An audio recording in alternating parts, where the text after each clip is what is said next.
Good morning all of you. Good morning sir. कल की class, पिछले क्लास में हम लोग क्या पढ़ चुके हैं, यानी कि टेंस पूरा कंप्लीट हो गया ना। टेंस खत्म हुआ, उसके बाद अब क्या है टेंस में, यानी 3 to 10 मार्क्स का आएगा जो पिछले क्लास अभी करवाया है। ये जो आर्टिकल आज से स्टार्ट होगा तो ये 1 से 3 नंबर के बीच में, ये 1 से 3 नंबर यानी कि हमेशा पूछता है ग्रामर पोर्शन में, ठीक ना, 12th क्लास में।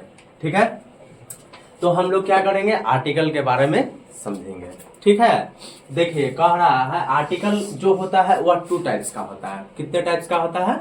2 टाइप। एक जो होता है डेफिनिट आर्टिकल होता है, दूसरा जो होता है वह इनडेफिनिट आर्टिकल होता है। डेफिनिट आर्टिकल में द का प्रयोग करते हैं। किसका प्रयोग करते हैं? द का प्रयोग करते हैं। इनडेफिनिट आर्टिकल में किसका प्रयोग करते हैं? ए और एन का प्रयोग करते हैं। तो ए और एन का प्रयोग करते हैं कौन सा में? इनडेफिनिट आर्टिकल में। चलिए अब इसको हम एक एक करके बारीकी से समझेंगे। ठीक है, सबसे पहले थोड़ा सा प्रीवियस आ जाइए नाउन पे। नाउन हम लोग पढ़े थे ना, तो नाउन जो पढ़े थे हम लोग, देखिए तो नाउन जो पढ़े थे तो उस समय में क्या पढ़े थे? नाउन जो था कि काउंटेबल और अनकाउंटेबल पढ़ाए थे। तो काउंटेबल नाउन जिसको काउंट किया जा सकता था, और अनकाउंटेबल नाउन जो होता है कि जिसको काउंट नहीं किया जा सकता है। ठीक है, तो अनकाउंटेबल नाउन देखो, थोड़ा सा ध्यान दो कि काउंटेबल नाउन के अंदर में क्या कौन कौन सा नाउन आता है, कौन बता सकते हैं?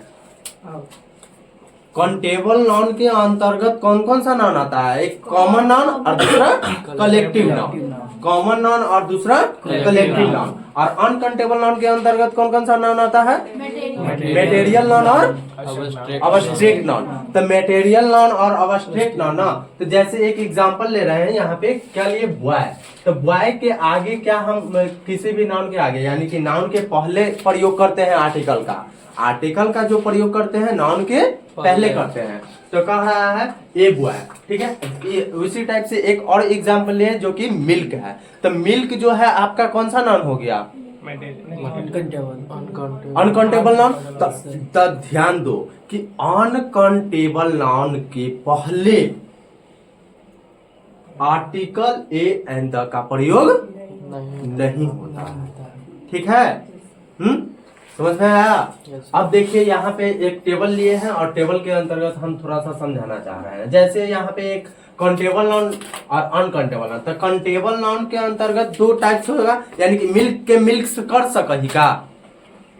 अरे अनकाउंटेबल नाउन के सिंगुलर प्लूरल होगा? इंक के इंक कर सकता है? स्याही के स्याही करते हैं नहीं ना। तो देखो अब काउंटेबल नाउन के 2 पार्ट्स में डिवाइड करते हैं, एक सिंगुलर फॉर्म में और दूसरा प्लूरल फॉर्म में। ठीक है, तो सिंगुलर फॉर्म में एक लिए पेन और दूसरा प्लूरल फॉर्म इसका क्या होगा? पेन्स होगा। और ये जो पेन और पेन जो बना हुआ है वह किससे से है? इंक से होगा।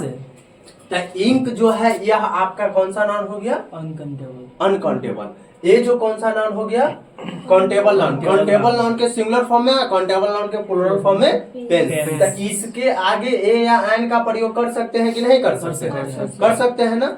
अब इसके आगे एक और लिए हैं चेयर और एक चेयर। तो चेयर जो हो गया सिंगुलर फॉर्म में और चेयर जो हो गया प्लूरल फॉर्म में। अब यहाँ से थोड़ा सा ध्यान दीजिए, तो चेयर या तो वुड का बना हुआ होगा या तो प्लास्टिक का या तो आयरन का, लोहा के है। तो ये सब जो है वुड, प्लास्टिक, आयरन, ये सब जो आपका कौन सा नाउन हो गया? Uncountable noun. तो ये सब के पहले आर्टिकल का प्रयोग होता है ए एंड द के? नहीं होगा। है नहीं ना होगा। अब तब इसके पहले तो होगा ना, ये चेयर लगेगा ना। चलो अब इतना तो समझ गए हो, तो इतना के इसके बाद जो होता है तो थोड़ा सा अब समझो कि क्या होता है। देखो जैसे में अगर हम यहाँ पे एक पेन लिए, एक चेयर लिए, एगो लेते हैं एप्पल, क्या लिए? तो एन एप्पल यहाँ पे होगा। तो थोड़ा सा ध्यान दो, कोई बच्चा उठ के कह सकता है कि सर एप्पल भी, एप्पल के पहले आप एन क्यों लगाए? कोई बच्चा बोल सकता है ना जी ये बात कि सर आप जो है एप्पल के पहले एन क्यों लगाए, चेयर के पहले ए क्यों लगाए, पेन के पहले ए क्यों लगाए? किसी का ये भी क्वेश्चन हो सकता है। तो थोड़ा सा ध्यान दीजिए, बचपन में हम लोग पढ़े थे एक जैसे अल्फाबेट पढ़े थे। अल्फाबेट जो होता है 26 होता है लेटर। अल्फाबेट में इंग्लिश अल्फाबेट में कितना लेटर्स होता है 26। ये 26 को 2 पार्ट में हम डिवाइड करते थे पहले। कोची भावेल और दूसरा कॉन्सोनेंट। पहला जो भावेल और दूसरा कॉन्सोनेंट। तो भावेल क्या है और कॉन्सोनेंट क्या है, ये चीज आप लोग अच्छी तरह से जानते होंगे। नहीं जानते हैं तो देखो, भावेल कौन कौन होता है जी? ए ई आई ओ एंड यू ना, यही ना। ए ई आई ओ यू को छोड़ा के सबका जी हो जाता है कॉन्सोनेंट। तो हम लोग बचपन में पढ़े थे क्या कि भावेल जब भी कोई वर्ड है तो भावेल से स्टार्ट है, तो भावेल से स्टार्ट है तो उसमें एन का प्रयोग करते हैं। और कॉन्सोनेंट से स्टार्ट है तो उसमें ए का प्रयोग करते हैं। लेकिन लग जाता आपका कि लेकिन ये लगेगा कि भावेल और कॉन्सोनेंट के अनुसार अगर हम प्रयोग करना चाहेंगे तो ये सभी नियम के लिए लागू नहीं होगा। ये सभी नियम के लिए लागू होगा। जैसे हम एक लिखते हैं ऑनेस्ट, क्या लिखे? ऑनेस्ट। एक लिखते हैं यूनिवर्सिटी।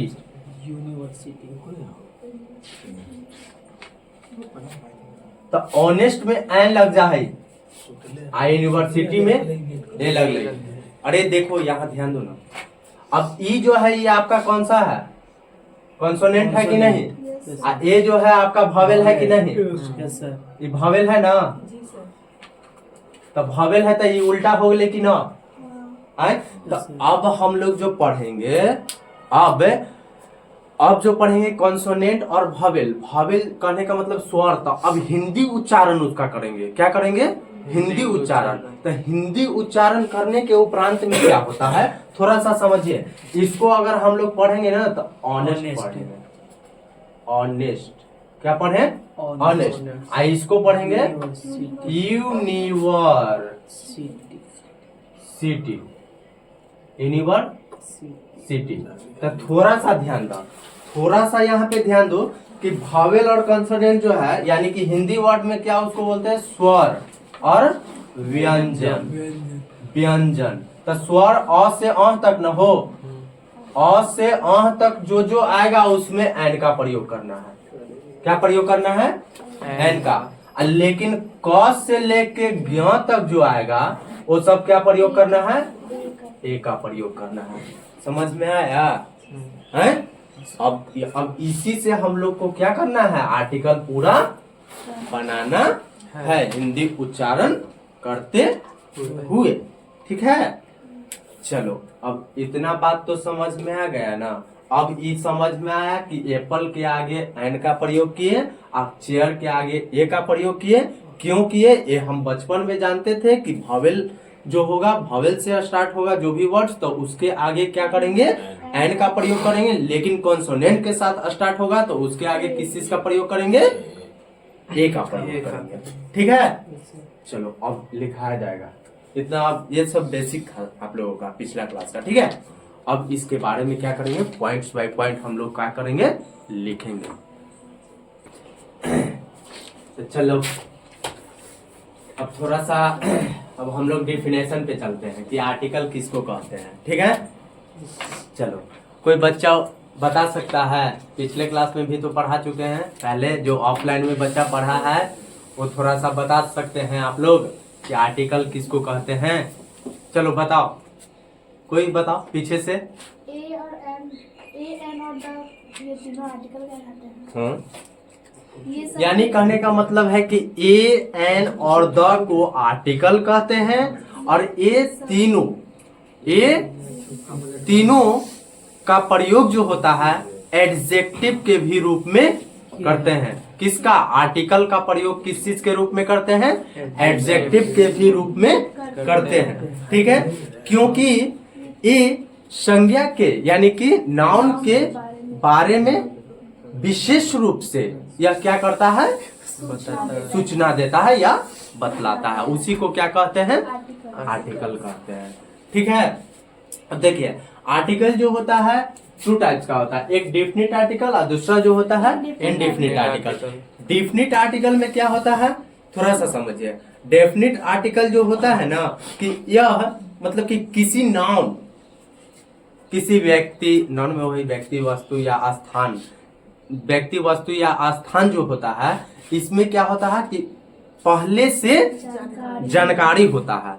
अगर पहले से जिसमें जानकारी हो तो पहले से जानकारी हो, जैसे एक एग्जांपल थोड़ा सा देखो तो यहाँ पे कि हम लिए क्या बॉय, एक और लेते हैं बॉय, तो ई हो गया एक या कोई, क्या हुआ एक या कोई, यानी कि जैसे कहने का मतलब कि हम हैं और आप लोग क्या है स्टूडेंट्स हैं, तो कोई एक बच्चा कोई एक लड़की को देखा, तो देखा तो क्या मतलब कहने का मतलब है कि वो देखा तो बोलेगा क्या कि एक लड़की आई थी चाहे आई है, तो ये लड़का तो देख लिया लेकिन हम देखे नहीं देखे, फिर एक लड़की या फिर वही लड़की फिर क्या आई कल फिर आती है, तो आती है तो वो लड़का बोल रहा है कि वो लड़की आ गई चाहे आई है, तो वो लड़की आई है वो लड़की आई है एक हुआ कि एक लड़की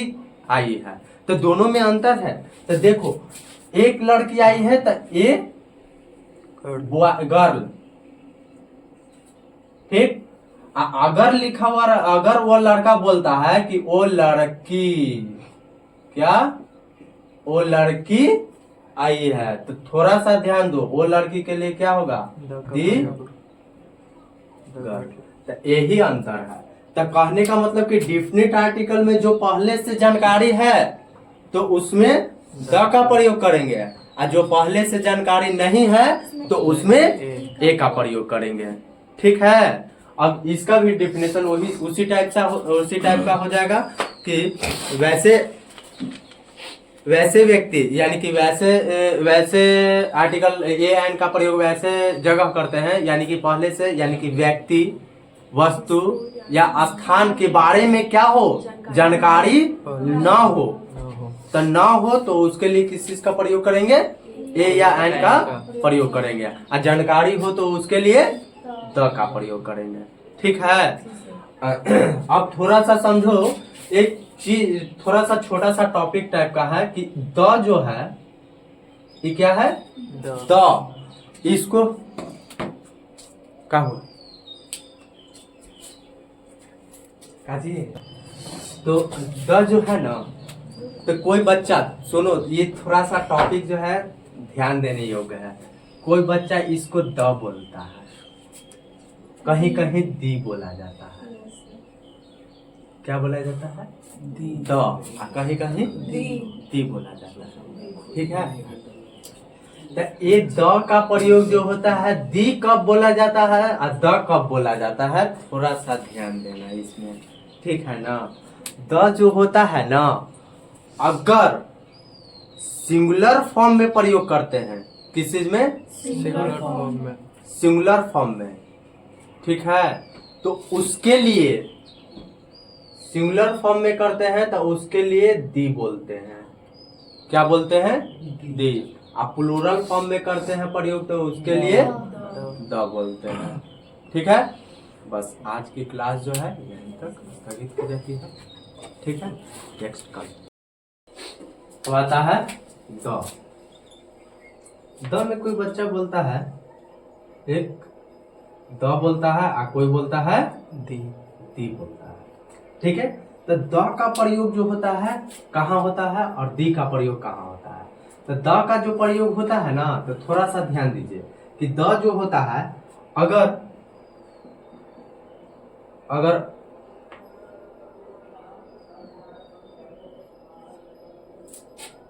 अगले शब्द की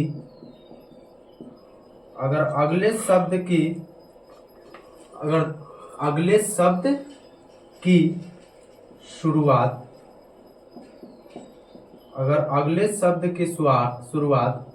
स्वर की ध्वनि से हो। ठीक है, अगर अगले शब्द की शुरुआत स्वर की ध्वनि से हो तो द का प्रयोग करेंगे। ठीक है, और दी का प्रयोग कहाँ करते हैं? तो अगर अगले स्वर की ध्वनि, अगले स्वर की शुरुआत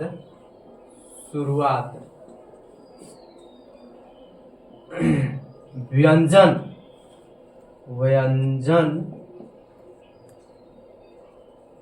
की ध्वनि से हो। जैसे एग्जाम्पल हम लेते हैं, कहने का मतलब है कि अगर अगले शब्द की शुरुआत किससे से हो? शुरुआत स्वर भावेल यानी कि भावेल से हो, भावेल से हो तो उसके लिए द प्रयोग करते हैं। अगर ये ध्वनि किसी से शुरुआत हो तो व्यंजन यानी कि कॉन्सोनेंट से हो तो उसके लिए दी का प्रयोग करते हैं। तो कॉन्सोनेंट के लिए दी ईयर, तो दी, इसको दी बोलेंगे। ठीक है, अगर यहाँ पे लेते हैं कॉन्सोनेंट के लिए तो यहाँ लेते हैं ईयर, तो इसको बोलेंगे द ईयर। क्या बोलेंगे? The year. ठीक है, तो यही इसमें अंतर होता है कि कॉन्सोनेंट अगर रहेगा तो दी बोलेंगे, अगर भावेल रहेगा तो द बोलेंगे। ठीक है, चलो अब उसके जो आगे आता है कि कहां पर ए और कहां पर एन का प्रयोग करें, कहां पे ए और कहां पर एन का प्रयोग करें। तो एन का प्रयोग अगर अगले शब्द की शुरुआत स्वर की ध्वनि से हो, अगर अगले शब्द की शुरुआत स्वर की ध्वनि से हो तो एन का प्रयोग करते हैं, अगले स्वर से हो तो एन का प्रयोग करेंगे। अगर रहेगा कि अगले ध्वनि जो हो यानी कि अगले शब्द की शुरुआत जो हो वह कॉन्सोनेंट से हो तो उसमें ए का प्रयोग करते हैं। जैसे अभी शुरू में ही बताया था कि ए का प्रयोग यानी कॉन्सोनेंट और भावेल लेकर कि ए का प्रयोग जो होता है कि कॉन्सोनेंट के पहले करते हैं और एन का प्रयोग जो होता है वह भावेल के पहले करते हैं। ये चीज तो पहले ही लिखवा बता दिए थे, अगर लिखना है तो लिख लीजिए कि हेडिंग में डाल लीजिएगा कि ए या एन कहां पर, चाहे ए एन का प्रयोग, ए एन का प्रयोग, तो पहला प्रयोग में लिखिएगा पहला प्रयोग में लिखिएगा कि एन का प्रयोग, एन का प्रयोग अगर अगले शब्द की शुरुआत स्वर की ध्वनि से हो तो लिख दें एन का प्रयोग अगले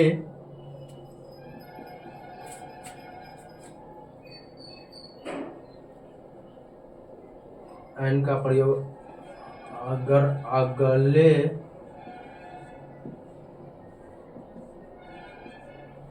शब्द की शुरुआत